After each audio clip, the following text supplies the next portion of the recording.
Hello entrepreneurs, कैसे हो आप लोग। माय सेल्फ विनायक दुबई और कैटलिस्ट भैया एंड एक बहुत इंपॉर्टेंट वीडियो के साथ आपके लिए आया हूं, जो कि एक प्रोज एंड पोएम में सोमत कैसे लिखे उसका स्ट्रेटेजी। देखो यार, मैं यहाँ पे जो आपको बताने वाला हूँ वो बेसिकली 14 में से 14 वाला मैं आपको बताने वाला हूँ। 14 में से 14 मार्क्स लेके आए, बट मैं मान के चल रहा हूँ कि एक्सेप्शनली सारे बच्चों का 40 अराउंड 40 नहीं आ पाएगा। एक दो जगह मार्क्स कटता ही कटता है, चाहे कितना भी परफेक्ट लिखो। स्टिल आप 11 प्लस जा सकते हो 14 में से, जो कि बहुत बड़ा है, बहुत अच्छा अचीवमेंट है। क्योंकि सुबह का आपने ग्रामर का स्ट्रेटेजी वीडियो देखा होगा, जिसमें आप आराम से 14 और 14 लेके आ सकते हो, उसमें कोई डाउट ही नहीं है। उसमें आपका एक भी मार्क्स कटना नहीं चाहिए, वो आराम से आप 14 ऑन 14 लेके आ सकते हो। इसमें भी आप आराम से 11 प्लस जा सकते हो, depending on your writing skills का, कितने अच्छे से और लिखते हो, कितना दूर तक सोच के लिखते हो, किस तरीके से प्रेजेंट करते हो। अब वो कैसे क्या करना है मैं इसको आपको डिटेल में बताऊंगा। पहले बता दो कि 14 में से 14 मार्क्स कहां कहां पे आपको समझ पूछे जाएंगे। तो देखो सिंपली यहां देखो, तो आपको एक समझ रहेगा सीन पैसेज में, जो कि रहेगा 2 मार्क्स। ऐसे तो मतलब 2 समझ रहेगा सीन पैसेज में, यानी इसमें 2 आपका पैसेज रहेगा। 2 समझ 2 सीन पैसेज में, तो आपका 2 इंटू 2 आपका 4 मार्क्स हो गया। फिर आपका एक रहेगा अनसीन में, वहां पे आपका 2 मार्क्स हो गया, तो आपका हो जाएगा 2 मार्क्स। फिर आपका एक सोमत आएगा आपका पोएम के अंदर, उसमें भी 2 सोमत आएगा। 2 पोएम के अंदर 2 इंटू 2 आपका फिर से 4 मार्क्स हो गया। फिर एक आएगा पूरक पठन के अंदर, 2 पूरक पठन में आएगा, एक पोएम का एक प्रोज का। पूरक पठन में आएगा आपका 2 सोमत, तो 2 इंटू 2 आपका हो जाएगा 4 मार्क्स। तो सब जोड़ो तो 4 4 8, 8 4 12, 12 2 14, तो ऐसा आपको 14 मार्क्स मिल जाएगा। एंड अगर आप तो यानी कि अगर आप देखो 7 हो गया ना, 2 4 5 6 7, तो आपको 7 में से किसी 2 में 7 में से 4 में आपको 2 मार्क्स लेके आना पड़ेगा। 7 है, उसमें से 4 में आपको 2 में से 2 लाना पड़ेगा, 8 हो जाएगा। बाकी अगर आपका एक एक मार्क्स भी आते हैं तो 9 10 11 पहुंच जाओगे आराम से मिनिमम। बट जिस लेवल पे आपको यहाँ पे बताने वाला हूँ, वो आप आराम से 12 13 जा सकते हो अगर आप उसको अच्छे से फॉलो करते हो। तो ये आपको बता दें कि कहाँ कहाँ पे आपको समझ पूछने वाला है। तो देखो समझ का वेटेज अच्छा खासा है। अब देखो शुरू करें सबसे पहले। अगर आपको मैं बताऊं यहाँ पे, तो मैं आपको कुछ चीज बताना चाहता हूँ। पॉइंट नंबर 1 कि आपको ना एटलीस्ट 15 लाइन तक लेके जाओ। 15 लाइन कह लो या फिर आप हाफ पेज कह लो, आपको लेके जाना ही जाना है सोमत को। Point number 1। दूसरा इसमें पॉइंट ये आता है कि आपको सिंपली वहां दिया रहेगा कि ये XYZ टॉपिक है, इस पे 25 से 30 शब्द में, और वहां पे लिखा है ना आपका, वैसे लिख के तो आएगा 25 से 30 शब्द, जहां लिखा है 25 से 30 शब्द में अपने विचार लिखे, तो 25 से 30 को आपको करना है 45 से 50। समझ रहे हो? यानी आपसे बोला गया कि इतना लिखो, तो आप इतना लिख के आओगे, तो चांसेस कम हो जाएगा मार्क्स कटने का। अब इसमें तीसरा पॉइंट आपका ये आता है कि आपको इसमें ऐड करने रहेंगे कोट्स। फिर कह रहा हूं कोट्स अच्छा खासा वेटेज कैरी करता है भैया, कोट्स को हल्के मत लेना, ऐड करो कोट्स। कौन से कोट्स? देखो आपके जो चैप्टर रिलेटेड है उस रिलेटेड आपको कोट्स ऐड करना है। मैं आपको कोई एग्जांपल दूंगा बाद में इसके नीचे। फिर चौथा पॉइंट आता है कि put your point of view, put your point of view या give your point of view मान लो, ये मैटर करता है। आपसे देखो मैं आपको क्वेश्चन पेपर आवाज यहाँ पे है, ये देख रहे हो, ये मेरे क्लास 10 का क्वेश्चन पेपर है। जब मैं क्लासेस में इतना एग्जाम देने गया था, मैं अभी तक बचा के रखा था, पता नहीं किस रीजन से। एंड अब समझ में आया कि उस टाइम पे बचाने का कारण ये था, जबकि मुझे खुद पता नहीं था कि मैं आगे जाके ये आपको किसी को बताऊंगा ऐसा, तो इसलिए चलो बता दे। देखो आपको एक क्वेश्चन ऐसे लिख के आएंगे कि गोपाल प्रसाद विवाह को बिजनेस मानते हैं, इस विषय पर अपने विचार 25 से 30 शब्द में लिखिए। पहला क्वेश्चन। फिर देखो जो बता रहा हूं उसको नोट करना। आपको सारे समझ में आपको ये लिख के आएगा, आपको सारे समझ में लिख के आएगा अपने विचार 25 से 30 शब्द में लिखे, ये आपको कॉमन हर जगह लिख के आएगा। तो देखो पहला हो गया। दूसरा आपका कहां पे आएगा? दूसरा आपका आएगा यहाँ पे कि वर्तमान समाज में आश्रम की बढ़ती हुई संख्या के बारे में अपने विचार 25 से 30 शब्द में लिखिए। फिर ये हुआ। फिर तीसरा भी यहाँ पे आएगा, नहीं यहाँ पे पद्यांश एक और वहां पे था, मुझे याद है जहां तक, हाँ, सादगी एक दुर्लभ गुण है, इस विषय पर लगभग 25 से 30 शब्द में लिखिए। अब इसमें आप अपने विचार आपको ऐड करना ही करना रहेगा, तो सारे में आपको अपने विचार ऐड करने ही है। अब उसके ऊपर अगर आप अपने कोट्स ऐड कर दोगे, देखो एग्जांपल लेता हूं, मैंने आपको पहला क्वेश्चन क्या पढ़ के बताया, पहला क्वेश्चन आपको पढ़ गया कि गोपाल प्रसाद शादी को बिजनेस मानते हैं। अब उसमें अगर आप कोट में ऐड करोगे, अगर इसमें आप कोट ऐड कर दिए मनी के रिलेटेड, कैसे मनी के रिलेटेड, तो अच्छा सा इंप्रेशन जाएगा कि भाई इसने तो सही, कहते हैं ना, सही परफेक्ट शॉट मारा है, आपने मौके पे चौका, ये सही वर्ड है, मौके पे चौका मार दोगे। अगर आपको ये क्वेश्चन आते हैं उसके ऊपर मनी का ऐड कर दिए। फिर आपको देखो दूसरा क्वेश्चन आपको क्या पढ़ के बताया था कि आश्रम में, वर्तमान समाज में आश्रम की बढ़ती हुई संख्याएं, इस पर अपने विचार लिखिए। तो आश्रमों के ऊपर तो आप इसमें ऐड कर सकते हो कि आश्रम के ऊपर में तो आपका कोई अच्छाइयां यानी कि अच्छी क्वालिटीज बता सकते हो, कि लोगों की कहते हैं तारीफ वाली चीजें बता सकते हो कि आश्रम क्या ऐड कर सकते हैं आश्रम के रिलेटेड। और इसमें आप ऐड कर सकते हो, आश्रम के ऊपर बात करूं तो मैं आश्रम में ऐसे कौन से कोट्स आ सकते हैं कि कर भला तो हो भला टाइप का कोर्स आपका हो सकता है। वाक्य गूगल पे देखो तो आपको और अच्छे से मिल जाएगा। टेक्स्ट आपको बताया था सादगी एक दुर्लभ गुण है, तो गुण यानी क्वालिटीज के ऊपर क्वेश्चन आया, तो यहाँ पे आप क्वालिटी के ऊपर कोट्स ऐड कर सकते हो भैया, क्वालिटी के ऊपर। तो ये सब आपको कोट्स ढूंढ रखना चैप्टर वाइज, आप बस एक चैप्टर का अपन लिस्ट बनाओ, वहां पे आपके कोट्स आपको अपने आप मिल जाएंगे, आप बस गूगल पे चेक करो, ये इजीली आपका काम हो जाएगा। एक और आपको एग्जांपल का बड़ा अच्छा एग्जांपल, मैं आपको एग्जांपल पे आ गया हूं, तो देखो एक और आपको एग्जांपल देता हूं मैं। कहाँ गया मार्कर, अरे डस्टर, डस्टर ये रहा।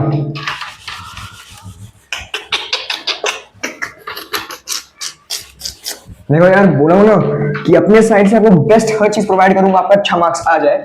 तो देखो यहां तक एग्जांपल लेता हूं, एक और एग्जांपल देता हूं आपको। मानव, ये आपका लक्ष्मी चैप्टर का, किसका, लक्ष्मी चैप्टर का। मानव और पशु, इस पे अपने विचार लिखे। अब इस पे आप अपने विचार लिखोगे तो आप इसमें विचार लिखोगे, फिर आप यहाँ पे कोट्स ऐड कर रहे हो भैया, कोट्स, कोट्स आप ऐड करोगे कैसे, किसके रिलेटेड, एनिमल के रिलेटेड। कैसे टाइप के कोट्स आपके हो सकते हैं, अगर मैं कोट्स बताऊं, उनकी आंखों में, उनकी आंखों में शब्द नहीं अपनापन होता है, होता है।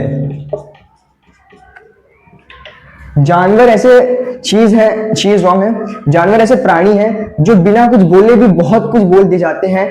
इस टाइप के आपको कोट्स ऐड करना है। देखो ये कोट्स परफेक्ट मैच हो रहा है एनिमल पे ना, लक्ष्मी चैप्टर पे आया तो आपको परफेक्टली आपको क्वेश्चन पूछा जाएगा एनिमल से रिलेटेड। जानवर संवेदनशील होते हैं, फिर जानवरों के साथ किए गए दुर्लभ व्यवहार पे अपने विचार लिखे 25 शब्द में।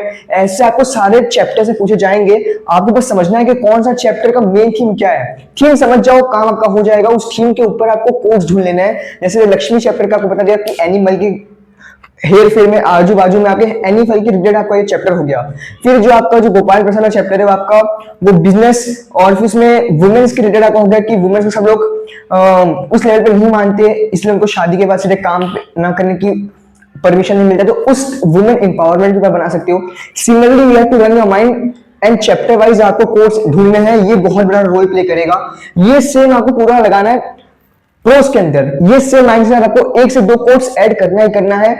हाँ तो इस तरह लेके जा सकते हो, बिकॉज आपके पॉइंट ऑफ व्यू पूछोगे, अपने पॉइंट ऑफ व्यू ऐड करोगे कि मेरा मानना ऐसा है कि मैं ये चीज होनी चाहिए, मैं ऐसा पर्सनली ऐसा मैं मानता हूँ, उस स्तर पे मानता हूं कि ऐसा हम कर सकते हैं कि XYZ, उसमें दिखाइए कि दिखाओ अपना कि मैं अपना पॉइंट ऑफ व्यू ऐड कर रहा हूं, अपना पॉइंट ऑफ व्यू दे रहा हूं। इस तरीके से करोगे आपको मार्क्स मिलेगा।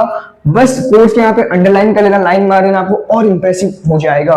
इस तरीके से आपको कोर्स करना है तो आपका प्रोज वाला काम आपको बड़े आराम से हो गया। अब बात करते हैं पोएम। अब पोएम मैं बताऊं तो पोएम तो और इजी है आपके लिए, पोएम और वे में मचा सकते हो। कैसे, देखो कुछ ऐसे। सबसे पहले देखो पोएम में आप कुछ करने जाओ, उससे पहले आपको सिंपल का काम है कि आपको पॉइंट नंबर 1 कि आपको जितनी भी पोएम्स हैं ऑल पोएम्स के नेम याद कर लो। ये भैया आपने तो मुझे कहा था कि भाई पोएट के नाम याद करो, भाई अगर बट ऑब्वियस आपको ऑल पोएट्स के नेम आपको याद करने ही है, बट पोएम के नेम क्यों? देखो इंग्लिश में क्या था कि एप्रिसिएशन में आपका ऑलरेडी ऊपर टाइटल आ जाता है पोएम का नाम, और नीचे क्या नाम है पोएट का नाम, तो आपको वहीं पे मार्क्स मिल जाता है। अगर आप अच्छे से उसको नोटिस किया होगा अपना इंग्लिश का पेपर आने के बाद, वो खुद देते भैया मार्क्स ले लो हमसे भैया, पास हो जाओ। सिमिलरली आपको यहाँ पे ऐसा लिख के नहीं आएगा कि ये कौन सा चैप्टर, अरे कौन सा पोएम है, इसका नाम क्या है। आपको इसलिए पोएम जब पढ़ोगे क्वेश्चन पेपर में तो आपको क्लिक हो जाना चाहिए भाई ये पोएम, ये तो भारत महिमा है, ये तो कृषक गान है, ये तो छापा है, पोएम्स के नाम बता रहा हूं आपको, तो उसका आपको फिर आप लिख सकते हो। फिर आपको पोएट का भी नाम याद है कि भाई भारत महिमा किस पोएट ने रखा है, गिरधर नागर को किस पोएट ने लिखा है, तो ये आपको याद हो जाए। ये 2 मेन अगर आपको कर गए तो वहीं पे आपका 1 मार्क्स फिक्स हो जाएगा 2 में से, आउट ऑफ 2 मार्क्स। देखो अब नेक्स्ट आपको क्या रहेगा कि ऑल पोएट नेम लर्न कर लेना है, ऑल पोएम नेम ये दोनों लर्न कर लेना है। अब तीसरा पॉइंट बताऊं तो आपको कुछ ऐसे स्टार्ट करना है। फिर वही तीसरा पॉइंट आपको एक और है कि आपको फिर पोएम के रिलेटेड आपको ढूंढ लेने हैं क्या कोट्स, या तो आप ढूंढ सकते हो उसके, अगर कोई छोटा शायरी है तो शायरी ढूंढ सकते हो, कैसा शॉर्ट में, ज्यादा बड़ा मत रखना और आखिर बोलते कि भाई ये तो शायर निकला, मैं तो उसको विद्यार्थी मानती थी तो शायर निकला। देखो मैं आपको एग्जाम्पल की दिखाता हूँ कैसे, एग्जाम्पल आपको कैसे, अब देखो पोएम कैसा लिख के आएगा। पोएम के लिए यहाँ पे क्वेश्चन पेपर हो गया, उपरोक्त पद्यांश की प्रथम 4 पंक्तियों का सरल अर्थ 25 से 30 शब्दों में लिखिए।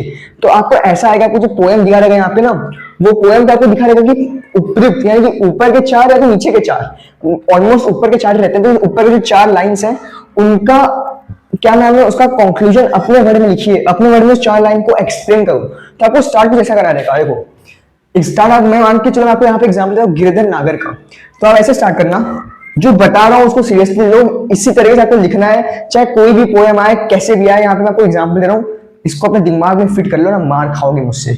शुरू करो सबसे पहले, देखो गिरधर नागर का पोएम आपको बता रहा हूं, ऐसे स्टार्ट करना है, गिरधर नागर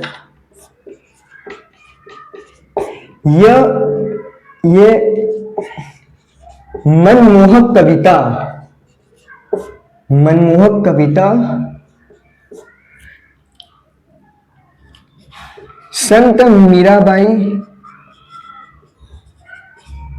जी ने रची है।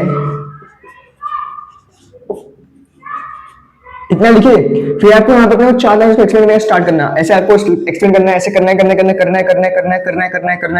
ऐसे खींच खास के 6-7 लाइन तो ऐसे खींच खास दो, इसको बड़ा बड़ा लिखना ताकि लगे कि यार भैया। फिर ये जो गिरधर नागर यहाँ पे कॉलम मार के यहाँ पे अंडरलाइन कर देना, वाह। फिर देखो यहाँ से आपको अच्छा समझ में आएगा, ये हाँ ऐसे अंडरलाइन कर देना, वाह भाई वाह। बच्चे को पता है कि ये कौन सा पोएम है, अरे वाह। बच्चे को भी पता है कि भाई ये तो संत मीराबाई की कविता, ये संत मीराबाई की कवित्री है। देखो यहाँ पे आप एक और चीज कर सकते हो, मनमोहक कविता कवित्री संत मीराबाई जी ने रचा है, बट यहाँ पे कविता के बाद कवित्री आ जाएगा, तो आप ऐसे यहाँ पे अंडरलाइन कर दो कवित्री। देखो यार स्पेलिंग आगे पीछे तो समझ जाना यार, संत मीराबाई जी ने रची है। फिर यहाँ पे पॉइंट ऐड करो, फिर उसके बाद आपको ना कोट ऐड करना है। क्या नाम है, मैं यहाँ पे ये पर्सनली आपको मैं यहाँ पे शायरी बताने वाला हूँ, ये खुद अपने बोर्ड एग्जाम में मैं लिख के आया था। देखो क्या है वो, आपको फिर यहाँ पे लिखना है, प्रेम तो प्रेम है, क्या पूरा क्या आधा,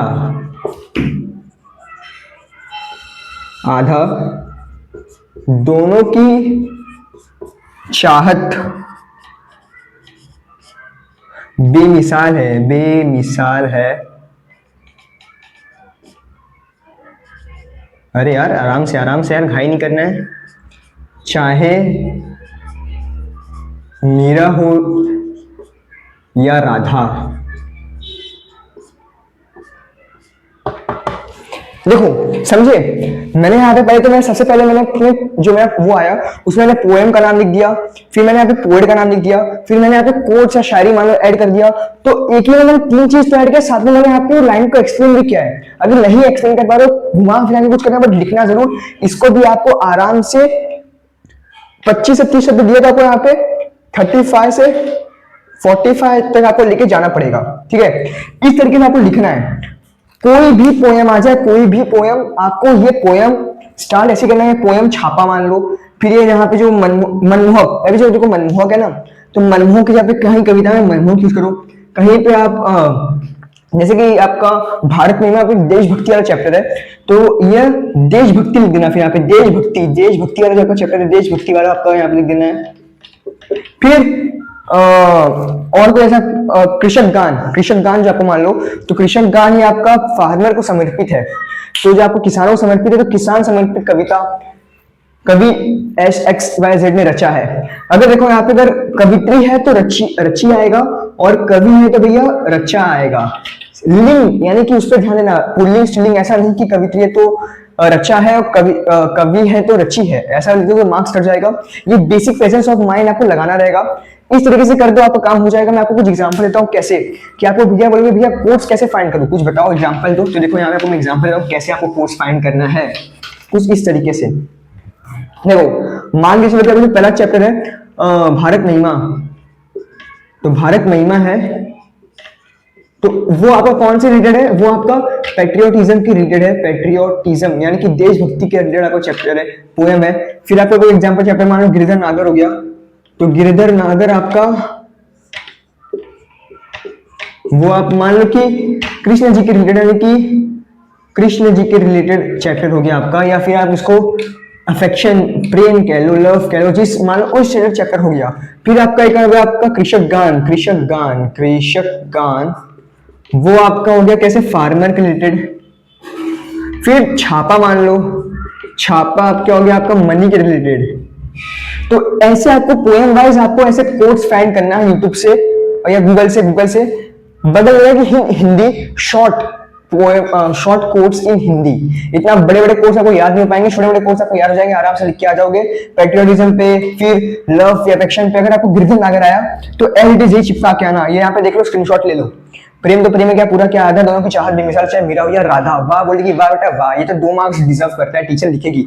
इस तरीके से आपको प्रेजेंट करना है। फिर कृषक गान आएगा तो आपको फार्मर के ऊपर कोट्स ढूंढो, छापा है तो मनी के कोट्स ढूंढो। ऐसे आपको पहले चैप्टर वाइज आपको कोट्स ढूंढ लेने हैं, पोएम के भी प्रोज के भी, एंड दैट्स इट। थोड़ा सा प्रैक्टिस कर लेना, लर्न कर लेना पोएट्स के नाम, पोएम के नाम, and you will find yourself कि आप आराम से 11 प्लस या 12-13 मार्क्स आराम से स्कोर कर ले जाओगे।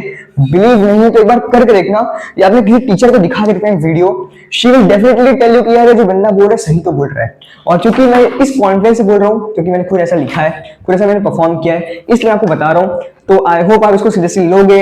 अगर वीडियो पसंद आए तो लाइक कर देना, एंड अपने दोस्तों के साथ जरूर शेयर करना, बिकॉज भाई कर भला तो हो भला, और अगर दोस्त बड़े खतरनाक टाइप के हैं तो मत करना भला, इससे बढ़िया कि खुद भला। That's all. तब तक डाला है 1,5 इपॉक्सी पेंटेन। ये देख लेना कि 4 तारीख से पहले मैं आपको आराम से 30-40 नंबर ऐसे दिलवा के जाऊंगा। बस आपको जो बताया उसको फॉलो करना रहेगा, वो मेरे ऊपर है। चाहते हो कैसे तो कमेंट बॉक्स में कमेंट कर देना, वीडियो आएंगे उसके ऊपर। चलो बाय बाय, अच्छे से पढ़ाई करते रहो।